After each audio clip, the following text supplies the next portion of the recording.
రసాయన వ్యవసాయం విముక్తి కోసం చూస్తున్నారా?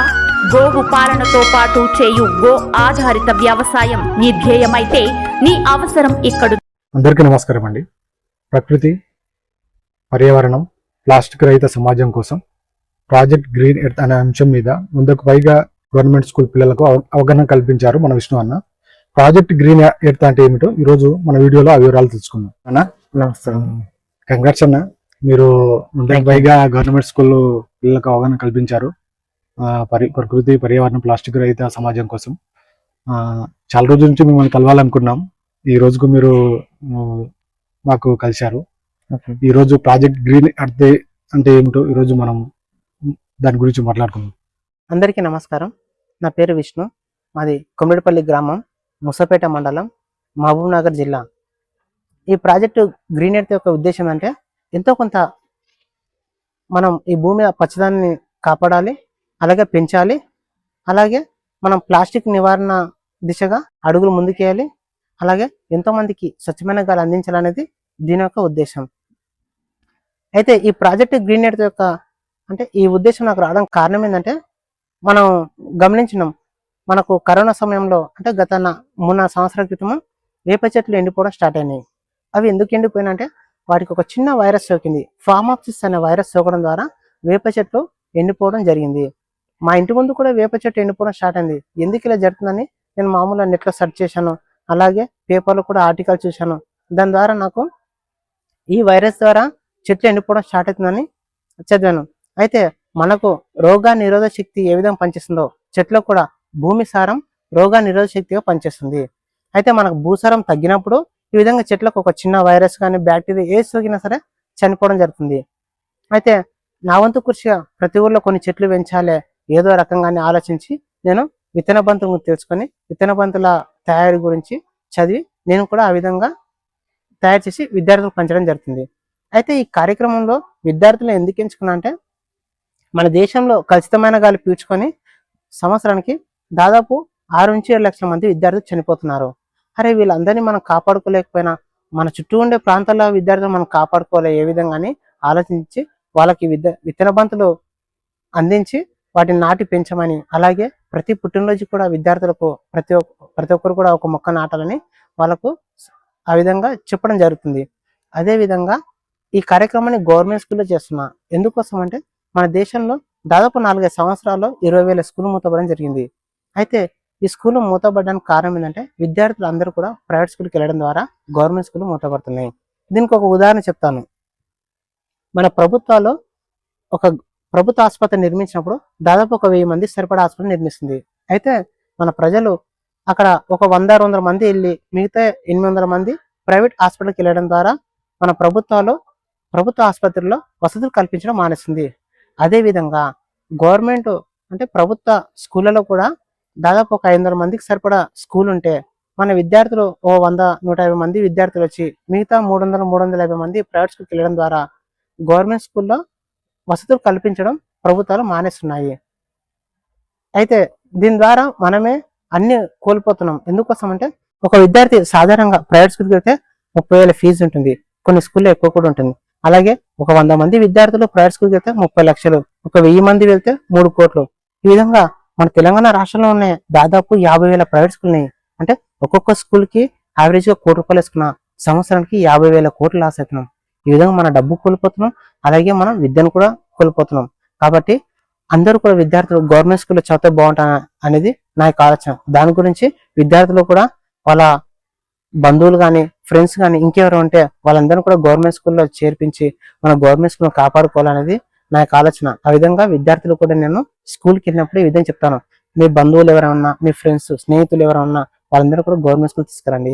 ఒకవేళ అన్ని ప్రభుత్వ స్కూళ్ళు మూతపడితే విద్య అనేది ఎవరికి లభించదు, కేవలం డబ్బున్న వాళ్ళకి మాత్రం లభిస్తుంది. ప్రతి ఒక్క పేద విద్యార్థి కూడా ప్రభుత్వ స్కూల్ నుంచి ఉచితంగా విద్య పొందాలని నా యొక్క ఆశయం.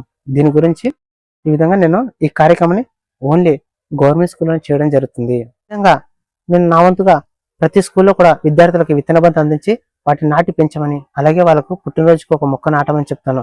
ఈ విధంగా మనం పర్యావరణం కాపాడుకోవచ్చు. అలాగే ఎంతో మంది చిన్నారులు కలుషితమైన గాలి బారిన పడకుండా వాళ్ళని కాపాడుకోవచ్చు. అలాగే మనం గవర్నమెంట్ స్కూల్ కూడా కాపాడుకోవచ్చు. ఈ 3 అంశాలతో నేను ప్రాజెక్ట్ గ్రీన్ ఎర్త్ అనే కార్యక్రమాన్ని స్టార్ట్ చేశాను. ఈ ప్రాజెక్ట్ లో గ్రీన్ ఎర్త్ లో భాగంగా మట్టి పవిత్రం అని తెలుసుకొని మీ ఊర్లో నేను చూస్తున్నాను ప్రతి సంవత్సరం మట్టి వినాయకుని పెడుతున్నారు. అంటే మట్టి వినాయకుని పెట్టాలనే ఆలోచన ఎలా వచ్చింది? మట్టి వినాయకం గురించి తెలుసుకునే ముందు మనం ఫస్ట్ మట్టి ప్రత్యేకతను తెలుసుకుందాం. మట్టి సాధారణంగా 2 రకాలు, ఒకటి ఎర్రమట్టి, ఇంకోటి నల్ల మట్టి. ఈ ఎర్రమట్టి అనేది చాలా వేడి గుణం కలిగి ఉంటుంది కాబట్టి మనం చెట్లను పెంచడానికి, అలాగే నర్సరీలకు, ఇంకా విత్తన బంతులకి ఎర్రమట్టి అనేది ఉపయోగిస్తాము. ఇక నల్ల మట్టి ఏంటంటే, నల్ల మట్టి చాలా చల్లదనం కలిగి ఉంటుంది కాబట్టి మట్టి పాత్రలు, ఇంకా ఏదైనా అంటే నీళ్ళ కోసం కానీ, వంట వండుకునే పాత్రల కోసం కానీ నల్ల మట్టిని ఎక్కువ వాడతారు. దీని ద్వారా ఏమైందంటే మట్టి మన వ్యర్థాలను తను పీల్చుకొని మనకు అది ఫిల్టర్ చేసి ఆ స్వచ్ఛదనాన్ని మనకు అందిస్తుంది. దీనికి ఒక ఉదాహరణ చెప్తా. మన పూర్వీకుల గురించి మనం ఒక ఉదాహరణ తీసుకుంటే, మన పూర్వీకులు ఏం చేసేవారంటే, వాళ్ళు నల్లమట్టి అనేది నెలకు 1-2 సార్లు ఒంటికి రాసుకునేవారు. ఈ విధంగా ఎందుకు చేస్తున్నారంటే, వాళ్ళకు ఈ శరీరం నుండి వేడిని తగ్గించి నల్లమట్టి అనేది చల్లదనం ఇస్తుందని వాళ్ళకి తెలియకుండానే ఆ విధంగా దాన్ని ఉపయోగించేవారు. కానీ ఈ నల్లమట్టి ఒంటికి రాసుకోవడం ద్వారా మనకు చెమట వచ్చే స్వేదరంధ్రాల నుంచి మనకు ఆ వ్యర్థాలను ఆ నల్లమట్టి గ్రహించి మనకు చల్లదనం ఇస్తుంది. ఈ విధంగా నల్లమట్టి ఒంటికి రాసుకోవడం ద్వారా మనకు చెమట వచ్చే స్వేదరంధ్రాలు కూడా శుద్ధి అవుతుంది. అలాగే మన శరీరం ఉండే వేడి కూడా తగ్గిస్తుంది. మన శరీరంలో వేడి ఏ విధంగా వస్తుందంటే, మనం తినే ఎన్నో ఆహార పదార్థాల నుంచి చాలా వ్యర్థాలు ఉంటాయి. అలాగే దాని నుంచి కూడా మనకు వేడి అనేది ఉంటుంది. ఆ వేడిని నల్లమట్టి గ్రహించి మనకు చల్లదనం ఇస్తుంది. ఇక ఈ మట్టిలో భాగంగా మనం మట్టి వినాయకుని చెప్పుకోవాలంటే, మట్టి వినాయకుని వాడాలి. ఎందుకంటే ఆ మట్టి వినాయకుని ఉపయోగించడం ద్వారా మనకి కరెక్ట్ అంటే మనకు సీజన్ లోనే వినాయక పండుగ ఎందుకు వస్తుందంటే, వర్షాలు వచ్చినప్పుడు రకరకాల పిల్ల కాలువల నుంచి ఒక చెరువు కానీ లేకపోతే నదిలో కానీ నీళ్లు కలవడం జరుగుతుంది. అలా కలిసినప్పుడు కొత్త కొత్త జీవులు వచ్చి ఆ నీటిలో చేరినప్పుడు మనం ఏం చేస్తున్నామంటే, ఈ ప్లాస్టర్ ఆఫ్ ప్యారిస్ తో తయారు చేసిన రంగురంగుల వినాయకుల్ని మనము పూజించి ఆ నిమజ్జనం చేసినప్పుడు ఆ కెమికల్స్ అనేది అంటే ఆ రసాయనాల నుంచి ఆ జీవు చనిపోవడం జరుగుతుంది. అయితే మనకు స్వేదరంధ్రాలు ఏ విధంగా ఉంటావో ఆ మట్టికి కూడా చిన్న చిన్న రంధ్రాలు ఉంటాయి. ఆ రంధ్రాల నుంచే మనకు వర్షాలు పడినప్పుడు ఆ వాటర్ భూమిలో త్వరగా కలిసిపోతుంది. అయితే ఈ విధంగా కలవకుండా మనం మట్టి వినాయకుని గనక నిమజ్జనం చేస్తే ఆ మట్టి కడిగినప్పుడు భూమిలో ఉండే రంధ్రాలకు అడ్డుగా నిలిచి ఆ పైన ఉండే వాటర్ ని త్వరగా భూమిలోకి ఇంకకుండా చేస్తుంది. ఈ విధంగా ప్రతి ఊర్లో కూడా అందరూ కూడా మట్టి వినాయకుని పూజించి అందరూ కూడా ఊర్లో ఉండే చెరువులో గాని లేకపోతే ఇంకా నీటి కుంటలు గాని ఆ విధంగా నిమజ్జనం చేయడం ద్వారా ఆ నీటి కుంట గాని చెరువు గాని ఎక్కడైనా సరే ఆ నీరు అనేది త్వరగా భూమిలోకి ఇంకకుండా ఈ మట్టి అడ్డుపడుతుంది. దీని ద్వారా అక్కడ ఉండే జీవులకు కూడా ఎలాంటి హాని జరగదు. అలాగే మనం అక్కడ ఉండే వాటర్ కూడా కాపాడుకోవచ్చు. విత్తనాలతో విత్తన బంతులు చేస్తున్నారు. నేను చాలా వీడియోలో చూశాను. అంటే విత్తనాలతో విత్తన బంతులు చేసి పిల్లలతో కొన్ని స్కూల్లో నాటిస్తున్నారు. అంటే ఆ విత్తన బంతులు అనే కాన్సెప్ట్ ఎలా వచ్చింది, అదే దాన్ని ఎలా తయారు చేస్తున్నారు? నేను ఈ విత్తన బంతులను చూస్తే ఒకసారి ఈ విధంగా పిల్లలందరికీ మనం మొక్కలు ఇవ్వలేము. దానికి చాలా బడ్జెట్ కూడా అవసరం అవుతుంది. మన దగ్గర లేదు. ఉన్న దాంట్లోనే సాధారణంగా ఏ విధంగా ఇవ్వాలి, అలాగే వాళ్ళకు ప్రతిదీ కూడా అర్థం కావాలనే ఉద్దేశంతో ఈ విత్తన బంతు గురించి నేను ఒక ఆర్టికల్ చదివి ఇట్లా ఎర్రమట్టి తెచ్చి దాన్ని మామూలు లడ్డులాగా చిన్నగా కట్టి దాని మధ్యలో విత్తనం పెట్టి ఆ విధంగా రౌండ్గా చేసి మనము నీడకు పెట్టాలి. ఎండా సూర్యరశ్మి తగలకుండా నీడకు పెడితే 1 నుంచి 2 రోజులు 3 రోజుల్లో అది ఆరిపోతుంది. తర్వాత దాన్ని తీసుకెళ్లి స్కూల్లో విద్యార్థికి ఇవ్వడం జరుగుతుంది. అయితే ఆ విత్తన బంతులు మనం మట్టిలో నాటినప్పుడు రోజు నీరు పోస్తే 3 పుల్ల నీరు పోస్తే 7 నుంచి 10 రోజుల మధ్య చిన్న చిన్న మొలకలు రావడం జరుగుతుంది. తర్వాత అది ఒక చిన్న మొక్క ఎదిగి తర్వాత వృక్షంగా ఎదిగే క్రమంలో మనకి ఆక్సిజన్ ఇవ్వడం జరుగుతుంది. సృష్టిలో విత్తనంలో చాలా ప్రత్యేకత కలిగింది. అంటే మన్ను అనేది దైవం అయితే విత్తనం జీవం. ఈ రెండు కలిస్తేనే వృక్షం అవుతుంది. మీరు గమనించండి, మనకు తుఫాన్లు వరదలు వచ్చినప్పుడు అన్ని కూడా మట్టిలో కలిసిపోతాయి, కానీ ఈ చెట్లు మాత్రం కలిసిపోయి. ఎందుకోసం అంటే ఈ చెట్టు అనేది విత్తనం నుంచి వస్తుంది. విత్తనం అనేది చాలా శక్తివంతమైన అనడానికి ఇది ఒక ఉదాహరణ. అందుకోసం నేను ఈ విధంగా విత్తన బంతులు ఎంచుకోవడం జరుగుతుంది. అలాగే అన్న, ఇప్పుడు మనుషులందరికీ కావాల్సింది ఎక్కువ మొత్తంలో ఆక్సిజన్ కావాలి. అంటే ఇప్పుడు ఈ పర్యావరణంలో ఆక్సిజన్ ఎక్కువ మొత్తం ఉంటే పర్యావరణం అనేది చాలా బాగా ఉంటుంది. ఈ పర్యావరణంలో ఇలాంటి చెట్లు ఎక్కువగా ఉంటే ఆక్సిజన్ బాగా ఉంటుంది. అయితే మనకి ఇక్కడ చెట్ల నుంచి ఆక్సిజన్ అంటే మనకు ఎక్కువగా రావి, వేప, తులసి చెట్ల నుంచి ఎక్కువ ఆక్సిజన్ వస్తుంది. అయితే మన ప్రజలు అంటే మన పూర్వీకులు ఏం చేసేవారు, ప్రతి ఒక్కరు కూడా పెరట్లో ఒక తులసి మొక్క పెట్టుకున్నారు. అంటే అది ఒక రకంగా సైన్స్, ఔషధ మొక్క. ఇంకోటి శాస్త్రీయం. అయినా సరే మనకు వాళ్ళకి తెలియక మంచి జరుగుతుంది అనే నమ్మకంతోన ఆ చెట్టును పూజించేవారు. చాలా మంది తులసి మొక్క అనగానే మతం అంటారు. అది ఏ మతం సంబంధించి కాదు. అసలు మొక్కలకు ఆక్సిజన్ కి మతం అనేది ఉండదు. అందరికి సమానంగా గాలి ఇస్తుంది కాబట్టి అవును. ప్రతి ఒక్కరు కూడా తమ పెరట్లో ఒక తులసి మొక్క పెట్టుకోవాలి. ఎందుకంటే మనకు తులసి ఒక ఔషధ మొక్క, అలాగే వాటి నుంచి కూడా ఎక్కువగా ఆక్సిజన్ లభిస్తుంది. అలాగే మన ఇంటి ముందు ఒక వేప చెట్టు పెట్టుకోవాలి. వేప చెట్టు నుంచి కూడా మనకి ఎక్కువగా ఆక్సిజన్ లభిస్తుంది. ఇక రావి చెట్టు అనేది మన పూర్వీకులను తీసుకుంటే ప్రతి ఒక్కరు కూడా దేవాలయ దగ్గర ఒక రావి చెట్టు ఉంటుంది. ఎందుకోసం అంటే ఆ రావి చెట్టు నుంచి ఎక్కువ ఆక్సిజన్ వస్తుంది. వాళ్ళకి తెలియదు, కానీ ఆ విధంగా రావి చెట్టు కూడా పూజించడం జరుగుతుంది. అలాగే మనకు రాగి ఆకుల్లో కూడా ప్రసాదాలు పంచడం జరుగుతుంది. కాబట్టి మన ఈ 3 చెట్లు మన ఇంటి ముందు ఉంటే చాలా మంచి ఆక్సిజన్ పీల్చుకోవచ్చు. అలాగే ఇక చెట్టు ఆక్సిజన్ గురించి మనం తెలుసుకోవాలనుకుంటే మనము ఒక మొక్క నాటినప్పుడు అది ఎదిగే క్రమంలో సంవత్సరానికి 10 మందికి ఆక్సిజన్ వస్తుంది. మన మనుషుల యొక్క జీవితకాలం 100 సంవత్సరాలు ఇలాగో ఒక చెట్టు యొక్క జీవితకాలం 50 సంవత్సరాలు సగటున. అంటే మనం ఒక మొక్క నాటినట్లయితే అది సంవత్సరం 10 మంది చెప్పున దాని జీవితకాలంలో 500 మందికి మంచి ఆక్సిజన్ లభిస్తుంది. అందుకోసమే నేను స్కూల్కి వెళ్ళినప్పుడు కూడా విద్యార్థులు ఖచ్చితంగా ఈ మొక్క గురించి, ఈ ఆక్సిజన్ గురించి వాళ్ళకు తెలియపరుస్తాను. అన్న, చమోలి ప్రాంతం గురించి మాకు వివరిస్తారా? ఈ చమోలి ప్రాంతం గురించి మనకు ఉత్తరాఖండ్ రాష్ట్రంలో ఎక్కువగా వినిపిస్తుంది. అయితే పూర్వం చమోలి ప్రాంతాన్ని పాలించే రాజు రోజు అతనికి ఒక అందమైన కళ వచ్చి అతనికి కూడా అందమైన రాజవాన్ని నిర్మించాలని కలగన్నాడు.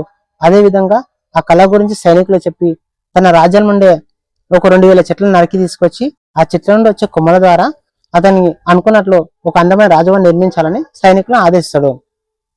అయితే సైనికులు ఆ రాజ్యానికి వెళ్ళి అందరినీ ఆ ప్రాంతం నుంచి తరిమి కొట్టి చెట్లను నరకడానికని వెళ్తారు. అయితే అక్కడ ఏం జరిగిందంటే వాళ్ళకి ఒక చిన్న అమ్మాయి చెట్టును వెళ్ళి ఈ విధంగా గట్టిగా కౌలించుకుంటుంది. మన అమ్మ నాన్న ఏ విధంగా ప్రేమతో కౌలించుకుంటామో అదే విధంగా ఆమె చెట్టును కూడా ఆలింగనం చేసుకోవడం జరిగింది. ఆ అమ్మాయిని పక్కకు తప్పుకోమని సైనికులు ఆమెను హెచ్చరిస్తారు.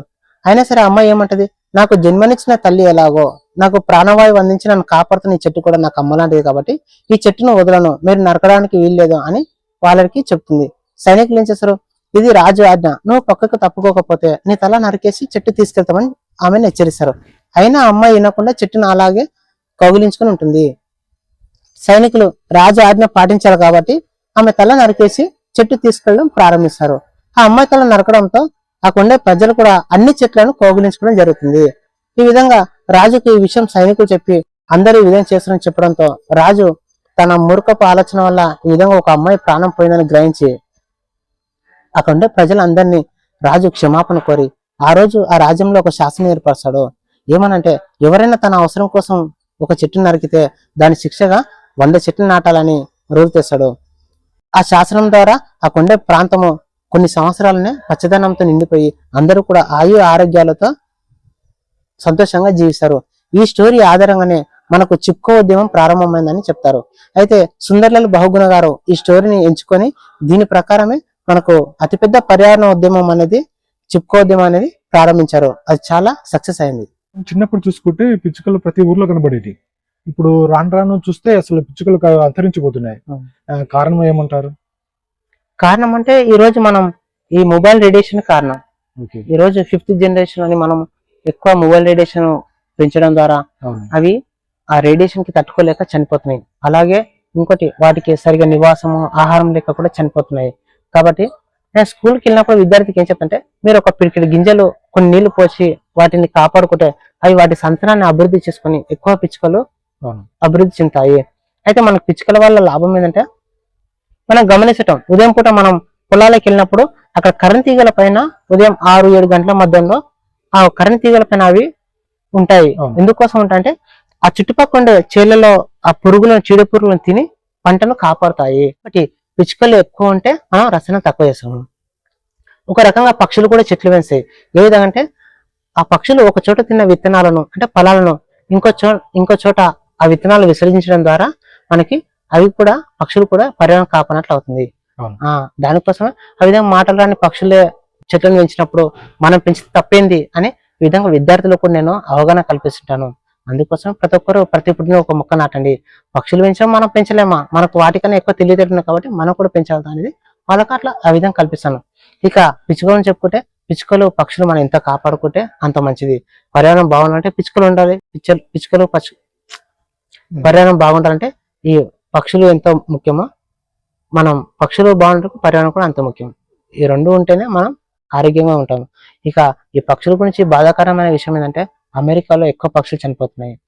అక్కడ ఎత్తైన భవనాలు నిర్మించడం ద్వారా వాటికి ఆకర్షణ కొరకి పెద్ద పెద్ద లైట్లు వినియోగించడం ద్వారా ఆ లైట్ల ఫోకస్ కి అక్కడ ఉండే పక్షులు పగలు రాత్రి తెలియక ఆ లైట్ల ఫోకస్ కి ఢీకొని చనిపోతున్నాయి. ఆ విధంగా సంవత్సరానికి 1 కోటి పక్షుల పైన ఒక అమెరికాలో చనిపోతున్నాయి. కాబట్టి పక్షులను కాపాడుకోవాలి. ఎక్కువ పక్షులు కాపాడుకోవాలంటే మనం ఏంటంటే ఎక్కువ చెట్లు నాటాలి. అప్పుడు వాటికి ఎక్కువ నివాసం ఏర్పడి అలాగే తినడానికి ఆహారం కూడా లభించి ఎక్కువ పక్షులు ఏర్పడతాయి.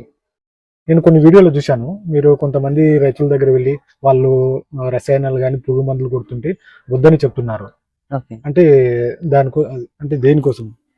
ఈ రోజు మన భారతదేశంలో వ్యవసాయంలో దాదాపు 70% రసాయనాలతోనే పంటలు పండిస్తున్నారు. ఓకే. ఈ పండించడం ద్వారా మనకే ఆరోగ్యం చేకూరుతుంది, అనారోగ్యం. మనకు ఈ రసాయనాల వల్ల మన ఆరోగ్యం దెబ్బతింటుంది, అలాగే పర్యావరణం కూడా దెబ్బతింటుంది. ఎందుకోసం అంటే మనం ఒక పంటకి చీడపురుగు పట్టిందనో లేకపోతే అది అభివృద్ధి చెందానో ఏదో ఒక రసాయనం చల్లుతాం. అలా చల్లినప్పుడు ఆ చీడపురుగు చనిపోతుంది, కానీ ఆ రసాయనం అలాగే గడ్డికి అంటుకుంటుంది. ఇప్పుడు ఉదాహరణ తీసుకుంటే ఒక వరి మొక్కకు మనం ఆ చీడపురుగు పట్టిందని మనం మందులు చల్లుతాం. అలా చల్లినప్పుడు ఆ పురుగు చనిపోతుంది, కానీ ఆ రసాయనాలు అనేది ఆ గడ్డికి అలాగే అంటుకుంటుంది. అయితే గడ్డి చివరికొన్న దాకా అంటే మనకు వేరే నుంచి అలాగే అంటుకుని ఉంటుంది. అయితే మనము వరి చేను అయిపోయినాక ఆ గడ్డి కోసినప్పుడు ఆ గడ్డి తీసుకెళ్లి ఏం చేస్తాం, పశువులకి వేస్తాం. ఆ రసాయనాలు అంటుకున్న గడ్డి పశువులకి వేయడం ద్వారా అవి ఇచ్చే పాలు కూడా రసాయనంగా మారిపోతాయి. మళ్ళీ ఆ పాలు ఎవరు తాగుతారో మనమే తాగుతాం. ఆ విధంగా మనం చల్లిన రసాయనాలు మన కడుపులోకి వెళ్తున్నాయి. కాబట్టి రసాయనం ఎంత తక్కువ వేస్తే అంత మంచిది. అలాగే ఎక్కువగా రైతులు ఈ మధ్య ఏం చేస్తారంటే వరి వడ్లు, వాటిని కొందరు వడ్లు అంటారు, ఇంకోరు గట్లు అంటారు. అయితే ఆ గట్ల పైన కూడా కలుపు మందు చల్లుతున్నారు. అక్కడ చల్లడం ద్వారా ఏమైతుందంటే మనకు భూసారం రైతు నేసాలుగా చెప్పబడే వానపాములు, చిన్న చిన్న వానపాములు చనిపోతున్నాయి. ఎక్కువగా వానపాములు ఆ వరి గట్ల కిందనే జీవించుతాయి. ఎండ్రకాయలు ఇంకా వానపాములు జీవించుతాయి. అయితే మనం పైన అది స్ప్రే చేసినప్పుడు కింద వాటికి కూడా తగిలి అంటే దానికి ఆ మందు వాసనకి చనిపోవడం జరుగుతుంది. ఆ విధంగా మనకు సారవంతం చేసే రైతు నేసాలను కోల్పోతున్నాం. ఇప్పుడు వానపాము నుంచి మనకు భూమి ఏ విధంగా సారమవుతుందంటే అవి తిని విసర్జించిన వ్యర్థాల వల్ల భూమి అనేది సారవంతమవుతుంది. మీరు వరి మొక్కలు మనం నాటినప్పుడు ఆ వరి మొక్కల బుడాలు అంటే వాటి వేర్ల దగ్గర చిన్న బుడకల్లాగా ఏర్పడుతుంది మట్టి, అవి కూడా ఈ వానపాములే చేస్తున్నాయి. అయితే రైతులు మనకు వరి పంట వేసిన మడి కొన్ని రోజులకి ఏమైందంటే యూరియా చల్లుతున్నారు. ఆ యూరియా కూడా అవి చనిపోవడం జరుగుతుంది. ఆ యూరియా కూడా తక్కువ చేసి మనం గో ఆధారిత ప్రకృతి వ్యవసాయం చేస్తే చాలా బాగుంటుంది. ఇక ఆ రసాయనాల వల్ల జీవులు చనిపోతున్నాయి, భూసారం తగ్గుతుంది. కాబట్టి మనం రసాయనాలు ఎంత తక్కువ వేస్తే అంత ఆరోగ్యం ఉంటాం. ఈరోజు మన దేశంలో దాదాపు 70% అంటే ఆ 70% రసాయనాలతో తింటున్నాం. కాబట్టి ప్రతి 10 మందిలో 5-6 మందికి ఏదో ఒక జబ్బు వస్తుంది. చిన్న వయసులోనే చాలా మంది చనిపోవడం కూడా జరుగుతుంది. కాబట్టి మనం ఇలా తిని అలా హాస్పిటల్కి వెళ్ళకుండా ఉండాలంటే మనం ప్రకృతి వ్యవసాయం చేయడం మంచిది. ఇప్పుడు చాలా మంది రైతులు వరి అయిపోయిన తర్వాత వరిని కాల్చేస్తున్నారు.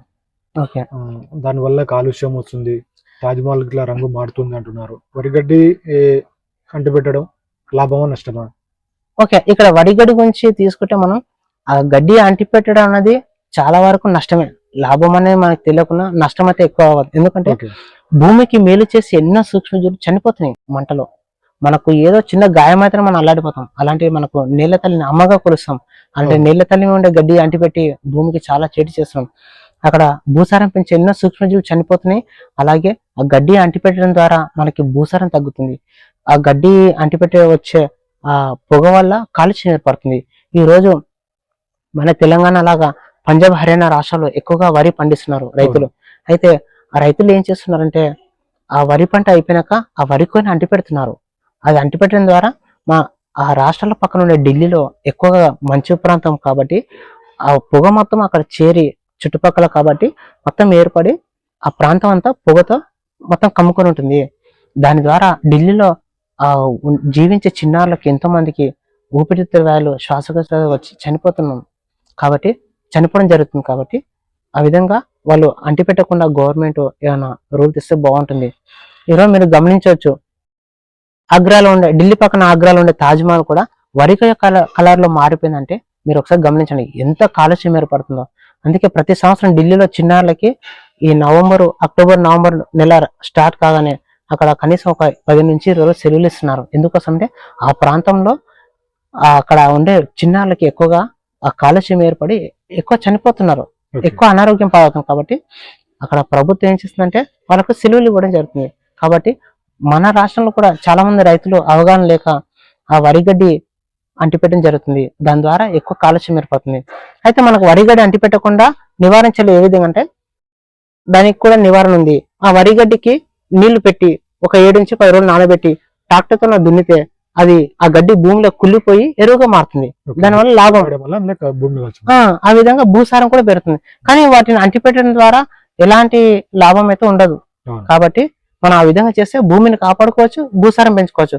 ఒకవేళ ఈ విధంగా ఎక్కువ అంటిపెట్టడం ద్వారా ఏమైందంటే భూసారం తన శక్తిని కోల్పోతుంది. భూమి తన శక్తిని కోల్పోవడం ద్వారా మళ్ళీ ఏం చేస్తాం, పంట బాగా రావాలి, మళ్ళీ మన రసాయనం చల్లుతాం. మళ్ళీ రసాయనం చల్లినప్పుడు మళ్ళా రీసైక్లింగ్, మళ్ళీ మనం స్వీకరిస్తాం.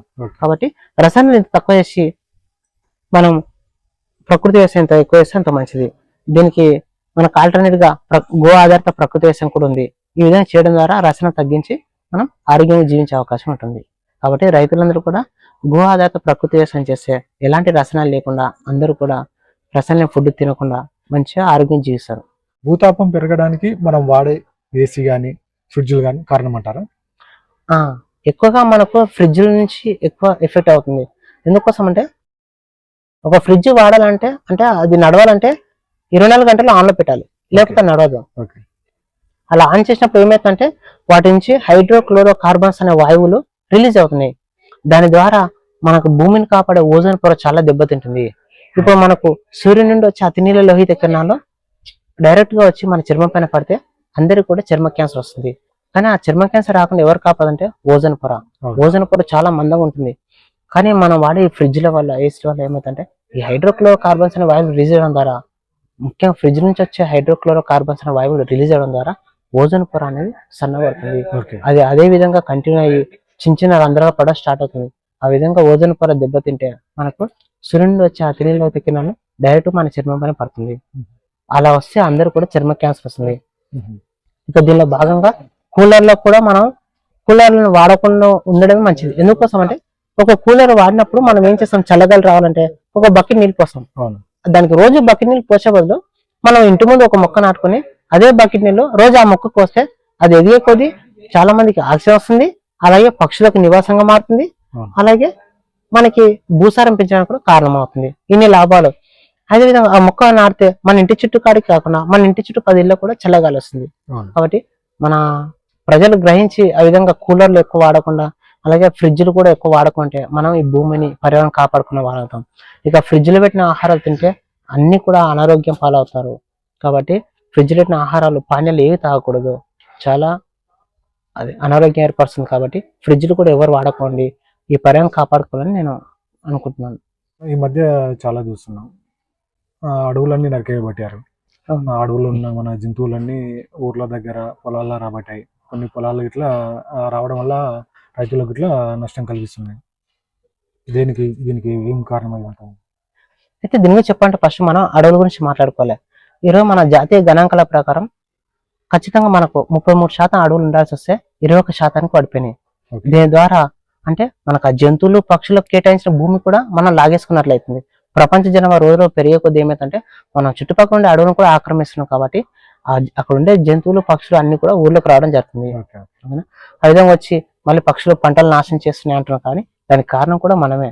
అలా రాకూడదు అంటే ఏం చేయాలంటే మనం కూడా వాటికి ఫలాలు కల్పించే చెట్లు పెంచడం మంచిది. అందుకోసం నేను స్కూల్లోకి వెళ్ళినప్పుడు విద్యార్థులకు ఏం చెప్తానంటే మీరు కూడా ఈ విధంగా విత్తన బంతులు అంటే ఏ సీజన్ లో పళ్ళు ఆ సీజన్ అంటే రేగి పళ్ళు, నేరేడు పళ్ళు, సీతాఫలం ఇలాంటి చిన్న సపోటా అలాంటివి ఏదైనా విత్తనాలు సేకరించి మీరు ఈ విధంగా విత్తన బంతులు తయారు చేసి మీ అమ్మ నాన్న వాళ్ళకి ఇస్తే వాళ్ళ పొలాలకు వెళ్ళినప్పుడు ఆ విధంగా గట్టులో చదివితే అక్కడ వర్షాకాలం వచ్చినప్పుడు ఆ విత్తనాలు మోచి వృక్షంగా ఎదిగి ఫలాలు కాస్తాయి. అప్పుడు అడవిలో ఉండే జంతువులు జీవులు అన్ని అక్కడ ఉంటాయి. మనం కూడా ఊర్లో ఆరోగ్యంగా ఉంటాం, అంటే మనం కూడా సేఫ్గా ఉంటాం, అవి సేఫ్గా ఉంటాయని చెప్తాను. ఈరోజు ప్రపంచ జనం పెరిగే కొద్ది ఏమైందంటే వాటికి నివాసం లేదు, ముఖ్యంగా ఆహారం లభిస్తలేదు. అవును అందుకోసం మనకు అస్సాం లాంటి రాష్ట్రాల్లో ఏనుగులు కూడా ఊర్లోకి వస్తాయని చదివాను. అవును కాబట్టి అవి వాటి వాటి కోసం కొంచెం స్థలం ఆక్రమించి అంటే వాటికి కూడా ఆహారం కల్పించే విధంగా చేస్తే మనం ఇక్కడ సేఫ్ ఉంటాం, అవి కూడా సేఫ్ ఉంటాయి. ఓకే. అంటే వాటి నివాసం మనం తీసుకుంటున్నాం కాబట్టి మన నివాసానికి వస్తుంది అంతే. మనం అర్థం చేసుకోవచ్చు. అంతే. అదే మీ ప్రాజెక్ట్ గ్రీన్ ఎర్త్లో భాగంగా ప్లాస్టిక్ రహిత సమాజం కోసం మనం ఈ ప్లాస్టిక్ గురించి అంటే ఎలాంటి అంశాలు మనం జాగ్రత్త తీసుకోవాలి? ముఖ్యం ప్లాస్టిక్ గురించి తీసుకుంటే ఈ మధ్య ఎక్కువ కాలంలో అందరూ కూడా అది ఒక రకంగా వ్యసనంలాగా మారిపోయింది. అందరూ కూడా షాప్లోకి వెళ్ళి ఒక వాటర్ బాటిల్ తీసుకున్నా తాగుతున్నారు. కానీ వాటర్ బాటిల్ వల్ల క్యాన్సర్ ఎక్కువ వచ్చే అవకాశం ఉంటుంది. ఎందుకోసం అంటే త్వరగా అటాక్ అవుతుంది. ఎందుకోసం అంటే ఒక వాటర్ బాటిల్లో దాదాపు 3 లక్షల చిన్న చిన్న ప్లాస్టిక్ కణాలు రిలీజ్ అవుతాయి. ఒక వాటర్ బాటిల్లో చిన్న చిన్న ప్లాస్టిక్ కణాలు 3 లక్షల వరకు విడుదలవుతాయి. అయితే మనం గమనించవచ్చు, రోడ్ల పైన వెహికల్ వెళ్ళినప్పుడు ఏమైందంటే ఆ వెహికల్ వెళ్ళినప్పుడు అతను పైన కప్పులాకి ఏం వేయడు. అది సాధారణంగానే ప్లాస్టిక్ బాటిల్ వాటర్ పోస్తే ప్లాస్టిక్ కరుగుతుంది. కానీ దాని తోడు పైన సూర్యకిరణాల వేడికి ఇంకా ఎక్కువ కరుగుతుంది. ఆ విధంగా ప్లాస్టిక్ ఎక్కువ మనం వాడకపోయినా ఇలాంటి వాటి నుంచి ఎక్కువ మనకు తొందరగా క్యాన్సర్ వచ్చే అవకాశం ఉంటుంది. కాబట్టి మన వీలైన తొందర ప్లాస్టిక్ వాటర్ బాటిల్ కానీ కూల్ డ్రింక్స్ కానీ అవి ఏవి ముట్టకుండా న్యాచురల్ ఉండే కొబ్బరి నీళ్లు కానీ అలాగే మన స్టీల్ బాటిల్ వాటర్ తాగడం వల్ల మనకు మేలు జరుగుతుంది, పర్యావరణానికి మేలు జరుగుతుంది. పర్యావరణానికి మేలు ఏ విధంగా జరుగుతుంది అంటే ఒక ప్లాస్టిక్ బాటిల్ వాడి మనం యూజ్ చేసి పాడేసి ఏమిటంటే అది కరగడానికి దాదాపు 400 సంవత్సరాలు పడుతుంది. అలాగే ఒక ప్లాస్టిక్ కవర్ కరగడానికి కూడా 400 సంవత్సరాలు పడుతుంది. దానివల్ల మనకు చేటు, పర్యావరణానికి చేటు. అయితే మనం ఈ ప్లాస్టిక్ బాటిల్ వాడకుండా స్టీల్ బాటిల్ యూజ్ చేయడం ద్వారా మనం ప్లాస్టిక్ నివారించవచ్చు. ఇంకోటి ఈ ముఖ్యంగా మన గ్రామాల్లో కానీ పట్టణాల్లో కానీ ప్రజలు ఏం చేస్తుంటే ముఖ్యంగా సండే చికెన్ లేదా మటన్కి వెళ్ళినప్పుడు అందరూ కూడా ఆ ప్లాస్టిక్ కవర్ లో ముక్కలు తీసుకొని వస్తున్నారు కదా. అప్పుడు ఏమైతుందంటే ఆ కొండ ముక్కలు మనం చాలా పలుచగా ప్లాస్టిక్ కవర్ కాబట్టి మీరు గమనించవచ్చు ఆ ప్లాస్టిక్ ఆ ముక్కలు అంటుకొని ఉంటాయి. ముక్క ఇట్లా మనం తీసినప్పుడు ఏమంటే కవర్ కి అంటుకొని ఉంటుంది. దాని ద్వారా ఆ పల్చటి ప్లాస్టిక్ కవర్ నుండే చిన్న చిన్న కణాలు ముక్కలు కూడా అంటుకొని ఉంటాయి. ఆ ముక్కలు మనం మంచిగా కూర వండి తిన్నప్పుడు ఏమైందంటే ఆ కూరతో పాటు ప్లాస్టిక్ అనేది కూడా ఒంట్లోకి వెళ్ళిపోతుంది. ఒకసారి మనకు ప్లాస్టిక్ ఒంట్లోకి వెళ్ళిపోయింటే మళ్ళీ మనం మరణంతో తప్ప ఎప్పుడు బయటికి రాదు. మన రక్తంలో కలిసిపోయిన ప్లాస్టిక్ మనం మరణించడం మాత్రం బయటికి వస్తుంది మట్టిలో కలిసిపోయినప్పుడు. ఆ విధంగా ప్లాస్టిక్ మనం ఎంత నివారిస్తే అంత మంచిది. చాలా మంది తెలియక ఈ విధంగా చేస్తున్నారు. నాకు బాగా గుర్తు, మనం చిన్న ఉన్నప్పుడు మన ఇళ్ళలో ఉండే వాళ్ళు అంటే మన పూర్వీకులు కానీ లేకపోతే అమ్మమ్మ తాత వాళ్ళు ఏం చేస్తారంటే మామూలుగా భుజం పైన ఒక తవాలు వేసుకొని తవాల చుట్టూ అంటే తవాల కప్పుకొని దాని సాటున ఒక చిన్న టిఫిన్ బాక్స్ తీసుకెళ్లి మటన్ లేదా చికెన్ కి వెళ్ళినప్పుడు ఎవరైనా డిస్ట్ అవుతుందని దానిలో చికెన్ లేదా మటన్ పెట్టుకొని ఇంటికి వచ్చేవారు. కానీ ఈ రోజుల్లో అందరు కూడా ప్లాస్టిక్ కవర్ లో తెచ్చుకొని ప్లాస్టిక్ భూమి పడేయడం ద్వారా ఆ ప్లాస్టిక్ కవర్లు మాంసం అంటుకున్న ప్లాస్టిక్ కవర్ ఆ వాసనకి కుక్కలు కానీ ఇతర జంతువులు అవి తినడం ద్వారా వాటికి అరగక అవి కూడా చనిపోతున్నాయి. దానివల్ల పర్యావరణ నష్టమే, జీవులు చనిపోతుంది, మనకు క్యాన్సర్ వస్తుంది. ఇప్పుడు ఉదాహరణ చెప్పాలంటే ఒక ఊర్లో ఒక 100 మంది ఉన్నారు. ఆ 100 మంది ఆదివారం వస్తే చికెన్ మటన్కి వెళ్ళినప్పుడు 100 మంది కూడా అలాగే టిఫిన్ బాక్స్ తీసుకెళ్లకుండా కవర్లు తెచ్చుకుంటే 100 కవర్లు మన ఊర్లోకి వస్తాయి. ఆ విధంగా నెలకు 4 ఆదివారాలు అనుకున్నా 400 కవర్లు మన ఊర్లోకి వస్తాయి. అదే 100 మంది టిఫిన్ బాక్స్ తీసుకెళ్తే మనకు నెలకు 400 కవర్లు మన ఊర్లోకి రాకుండా మనం పర్యావరణం కాపాడుకోవచ్చు. ఆ విధంగా మనకు కూడా ఆరోగ్యం ఉండవచ్చు. అదేవిధంగా ముఖ్యంగా రైతులు ఏదైనా చిన్న పట్టణాలకు వెళ్ళి ఇంకో ఊరికి వెళ్ళినప్పుడు ఎక్కువ వాళ్ళు కూడా దాహం వేసి ఈ వాటర్ బాటిల్ కొనడం జరుగుతుంది. ఇంకా దాహం వేస్తుందని ఇంకా కూల్ డ్రింక్స్ కు తాగడం జరుగుతుంది. ఆ కూల్ డ్రింక్స్ లో పాయిజన్ లాంటివి కాబట్టి కూల్ డ్రింక్ వాడకూడదు. అలాగే ప్లాస్టిక్ బాటిల్ వాడకుండా ఒక స్టీల్ బాటిల్ కొని పెట్టుకుంటే మనం 300 పెట్టి 5-6 సంవత్సరాలు వస్తుంది. కాబట్టి ఈ విధంగా ప్లాస్టిక్ మనం ఊర్లోకి రాకుండా పర్యావరణ చేటు చేయకుండా కాపాడవచ్చు. అలాగే మనం పెరుగు లేదా పాలకి వెళ్ళినప్పుడు చిన్న కటోర తీసుకెళ్ళాలి, కటోర కానీ బాక్స్ అని తీసుకెళ్ళి. అలాగే మనము ఇంకేది ఇలా పాలు అలాంటివి పాలు పెరుగు వెళ్ళినప్పుడు చిన్న కటోర లాంటివి సండే లేదా ఇట్లా సండే మటన్ లేదా చికెన్ వెళ్ళినప్పుడు టిఫిన్ బాక్స్ తీసుకెళ్ళడం ద్వారా ఏమైతే అలాగే మనం వాటర్ కోసం స్టీల్ బాటిల్ వాడడం ద్వారా ఏమైతే మనం అందరం కూడా స్టీల్ కి మళ్తే ప్లాస్టిక్ నివారించవచ్చు. ఈ రోజు మనం మార్కెట్కి వెళ్ళినప్పుడు కూడా ఏమైతుంది ప్లాస్టిక్ కవర్ లో తీసుకొస్తున్నాం. అలా కాకుండా ఒక చిన్న బస్తా షాప్కి వెళ్ళినప్పుడు ఏమైతుంది ప్లాస్టిక్ కవర్ మనం గమనించవచ్చు. ఈరోజు మనం షాపులకు వెళ్ళినప్పుడు కష్టం ప్లాస్టిక్ కవర్లు ఇస్తారు కదా, పల్లీలు కానీ శనగలు అలాంటి చిన్న చిన్న వస్తువులు ప్లాస్టిక్ కవర్లు ఇస్తారు కదా. అంటే సరే ఓకే తీసుకోండి, ఆ కవర్లు తీసుకొచ్చి అలాగే జమ చేయండి. మళ్ళీ మనం షాప్కి వెళ్ళినప్పుడు ఆ కవర్లు తీసుకెళ్ళాలి, వాళ్ళకి రిటర్న్. రిటర్న్ ఇవ్వాలి, అదే కవర్లు తీసుకొచ్చుకోవాలి. ఆ విధంగా ప్లాస్టిక్ కూడా ఎక్కువ మనకు బయటికి రాకుండా ఉంటుంది. ఆ విధంగా చేసి అలా కాదంటే మామూలు పత్తి సంచులు దొరుకుతాయి మనకి, లేకపోతే క్యారీ బ్యాగ్స్ ఇంకా మంచిగా పత్తి లాకుంటాయి, లేకపోతే ఒక బస్తా తీసుకెళ్తే ఇంకా మంచిది. ఆ విధంగా కూడా మనం మార్కెట్ కు బయటికి వెళ్ళినప్పుడు ఇట్లా క్యారీ బ్యాగ్స్ బస్తాలు లాంటివి వాడి మన వాటర్ వేస్టేజ్ ఏమన్నా ఉన్నా దానితో మనం ఒక బ్యాగ్ తయారు చేసుకొని వాడుకున్నా. ఇప్పుడు మనకు ఇంట్లో ఉండే బెడ్షీట్ ఉంటాయి, అవి కూడా పాత పడ్డ ఏమైతే దాన్ని బస్సలా కుట్టుకోవచ్చు. లేకపోతే మనకు బయట గోనె సంచులు లాంటివి దొరుకుతాయి, బియ్యం వచ్చే గోనె సంచులు, అవి కూడా మామూలు ఒక 100 రూపాయలు ఇచ్చి ఒక బస్సలా కుట్టించుకుంటే దాదాపు మనకు 5-6 సంవత్సరాలు వస్తుంది. ఆ విధంగా కూడా మనం కొంచెం తెలివి ఉపయోగించి మనం ఆ విధంగా చేసాం అనుకోండి, పర్యావరణం కాపాడుకోవచ్చు, మనం కాపాడుకోవచ్చు ప్లాస్టిక్ బాగా వాడకుండా. చెప్పాను కదా, ఒక కవర్ కరడానికి 400 సంవత్సరాలు అంటే చాలా బాధాకరమైన విషయం. ఈ విధంగా ఎంతో మనకు పర్యావరణం దెబ్బతింటుంది. అలాగే ప్లాస్టిక్ ముఖ్యంగా ప్రజలకు తెలియజేసిందంటే ప్లాస్టిక్ మన ఇంత దూరం ఉంటే అంత మంచిది. ఈ రోజు మన ప్లాస్టిక్ ప్రతి ఒక్కరి శరీరంలో రక్తంలో అంటే ప్రతి ఒక్క శరీరంలోని రక్తంలో ప్రతి ఒక్క వ్యక్తికి దాదాపు 10% ప్లాస్టిక్ ఇమిడి ఉంది. అది ఏ విధంగా ఆల్రెడీ ఉంది. అది ఇంకా పెరుగుతూ పోతే ఏమైతే అందరూ కూడా క్యాన్సర్ వచ్చే అవకాశం ఉంటుంది.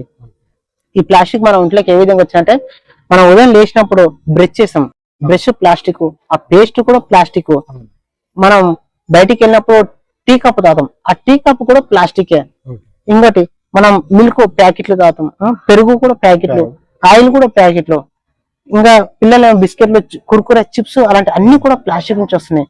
కాబట్టి అన్ని తగ్గించి పిల్లలు కూడా ఆరోగ్యం కావాలంటే బాదం, జీడిపప్పులు అలాంటి పెట్టాలి. వీలైతే మనకు జొన్న రొట్టెలు అలాంటి మన సంస్కృతిని మళ్ళీ మనం తలుచుకొని ఆ విధంగా మళ్ళీ కొంచెం వెనక్కి వెళ్ళిపోయి ఆ శాకాహారం గాని ఇంకా ఏదైనా మంచి ఆరోగ్యకరమైన ఆహారం తింటేనే మనం ఆరోగ్యం ఉంటాం. లేకపోతే అందరూ కూడా కొన్ని సంవత్సరాల్లోనే ప్రతి ఇంట్లో 5 మంది ఉంటే దాదాపు ఒక 2-3 క్యాన్సర్ వచ్చే అవకాశం ఉంటుంది.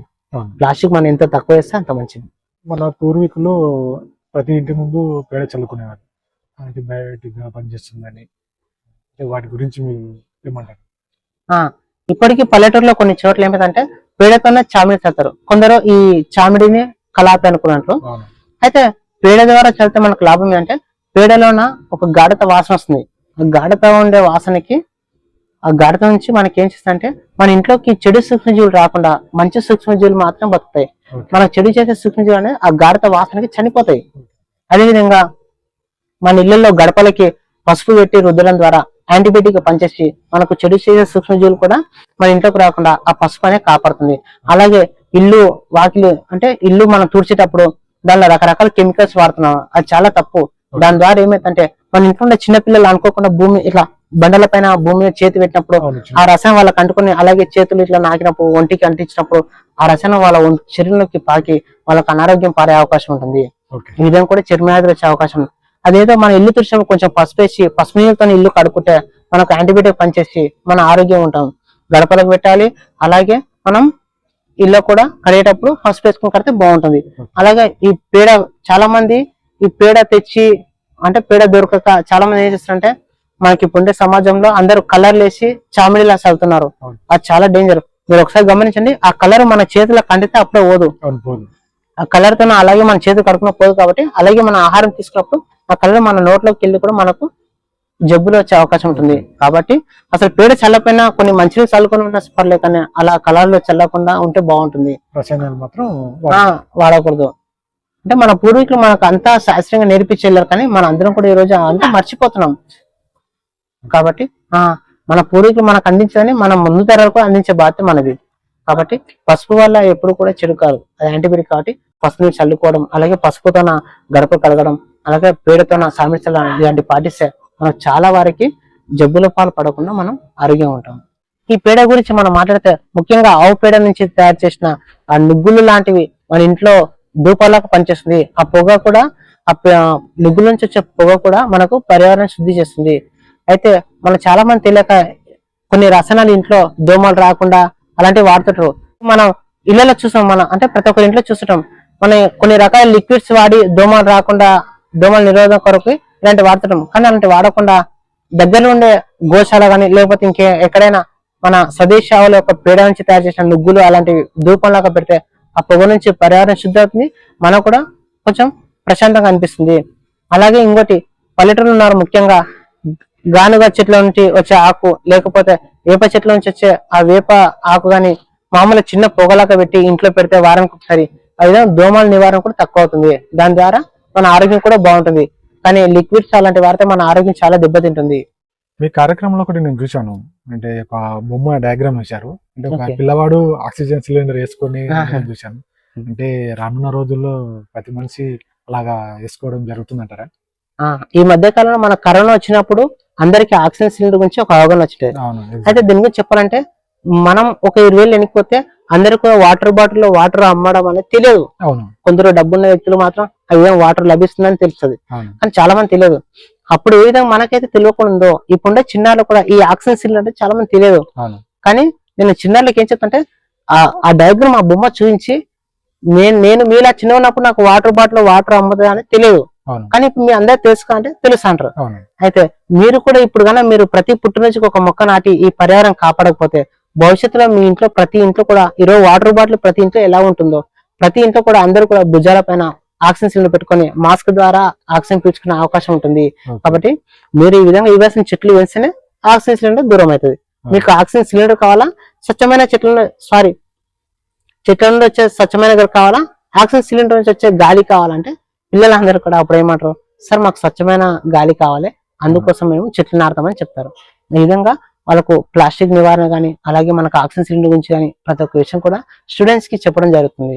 రేరు ఇలాంటి కార్యక్రమాలు చేయడం. మీరు ఒక ప్రైవేట్ ఉద్యోగం చేస్తూ ఉన్న టైంలో గవర్నమెంట్ స్కూల్ పిల్లలకు వెళ్ళి ఇలాంటి కార్యక్రమాలు చేస్తున్నారంటే చాలా, ఎందుకంటే చిన్న ఏజ్ లో ఉన్న పిల్లలకు ఇలాంటి కార్యక్రమాలు అవగాహన కల్పిస్తే వాళ్ళు ఇప్పటి కాకుండా రానున్న రోజుల్లో ప్లాస్టిక్ కానీ పర్యావరణం కానీ ఒక అవగాహన వచ్చి వాళ్ళకి ఇట్లా దీని గురించి అవేర్నెస్ రానున్న రోజుల్లో వాళ్ళకి ఇట్లా మార్పు అనేది రావడానికి ఇది ఒక మంచి అవకాశం.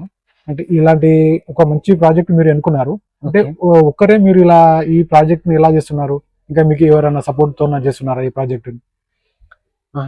నేను ఈ కార్యక్రమం స్టార్ట్ చేసినప్పుడు కూడా నాకు అనిపించింది ఒక్కనే చేయగలనేమో అనుకున్నా, కానీ ఆ ఒక్కడి వల్ల ఇబ్బంది అవుతుంది.